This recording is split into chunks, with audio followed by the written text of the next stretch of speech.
अस्सलाम वालेकुम नाजरीन, मैं हूं मोहम्मद अब्दुल हकीम। आइए देखते हैं आज का ये खबरनामा।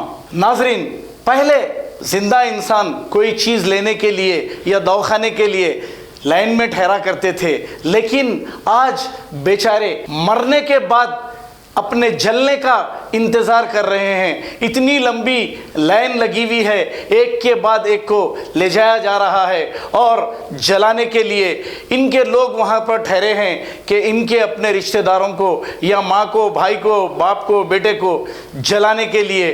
तो आपसे हमारी ये गुजारिश है कि लोग बहुत ज़्यादा मर रहे हैं, आप एहतियात करिए, बग़ैर मास्क के मत निकलिए, क्योंकि ये कोरोना जो सेकेंड वेव है पहले की तरह नहीं, ये डायरेक्ट आपके फेफड़ों को अटैक कर रहा है, आपकी सांस रुक जा रही है और आप इमीडिएट मर जा रहे हैं। तो आप एहतियात करें। आप अंदाज़ा लगा सकते हैं कोरोना कितनी तेज़ी से फैल रहा है।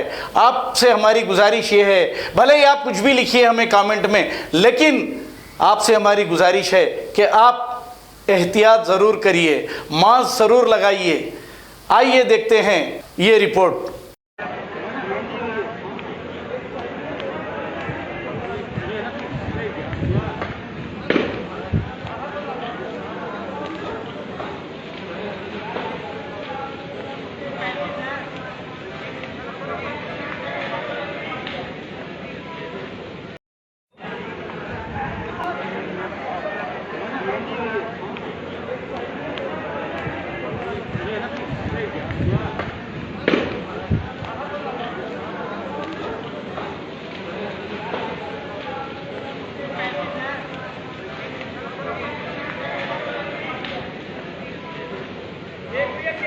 जर्मनटन हॉस्पिटल ऑर्थोपेडिक से मुताल्लिक हर मरीज यहाँ शिफायाब। बैनुल-अक़वामी शोहरत याफ्ता और इनाम याफ्ता doctor Mir Jawad Jar Khan, senior orthopaedic surgeon, advance operation theatre, ICU, digital x-ray, laboratory, physiotherapy, pharmacy, sharing और प्राइवेट रूम्स, लेडी डॉक्टर्स और डॉक्टर अर्जुमन सुल्ताना गैनकोलॉजिस्ट की खिदमात हासिल। वाजबी फीस और मुकम्मल सहूलियात से हजारों मुतमईन। एम्बुलेंस से आरास्ता Germanton orthopaedic hospital, pillar number 150, Attapur, Hyderabad. अगर आपको हमारी न्यूज़ अच्छी लगती है तो सबसे पहले इसे शेयर करें, फिर लाइक करें और ख़ास तौर पर सब्सक्राइब करना ना भूलें। हमारी गुजारिश है आप ज़रूर सब्सक्राइब करिए।